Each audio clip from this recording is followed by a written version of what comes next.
Deer viewers, social science and literary অ্যাফেয়ার্সের পক্ষ থেকে আমি সুশান্ত মহন্ত দুটি স্বরচিত কবিতা পাঠ করছি।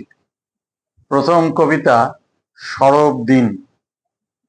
নীরব থেকেছি বহুদিন, অবশেষে নীরবতা ভেঙে খান খান, চারিদিকে কলরব শুধু, আমি যা বলতে চাই সবাই বলেছে সেসব কথা, কতদিন পরে মুখর বসন্ত আজ শুরু, পলাশ শিমুলে আজ অধিকতর লালে লাল, দলে দলে চলে এসো, হোলিকা দহনের লগ্নের আর দেরি নাই, লাল আবিরে রাঙিয়ে পথ হবে লালে লাল, সব কাজ ফেলে আজ মিছিলেই চলো, বুকের গভীরে রাখো বাস্তব বিশ্বাসের বীজ, আর কয়েকটা দিন পরে আমাদের শুভ সহস্রাব্দের হবে শুরু।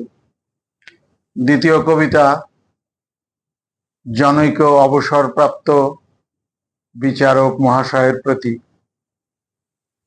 খেলেন সারা জীবন তাঁত বুনে, কাল হলো এঁড়ে গরু কিনে, আপনি হলেন বাবু মশাই, আপনি হলেন বিদ্যে বোঝাই, নাস্তা সেরেছেন কত ওমলেটে, জানেন কতদিনে হাঁস মুরগির বাচ্চা ফোটে, বলছে লোকে ছিলেন ভানু, সখা হলো হনু, দেখবেন বাবু নয়ন ভরে, হনুরা সব কদলি খাচ্ছে ছিঁড়ে, তখন সবেন কেমন করে।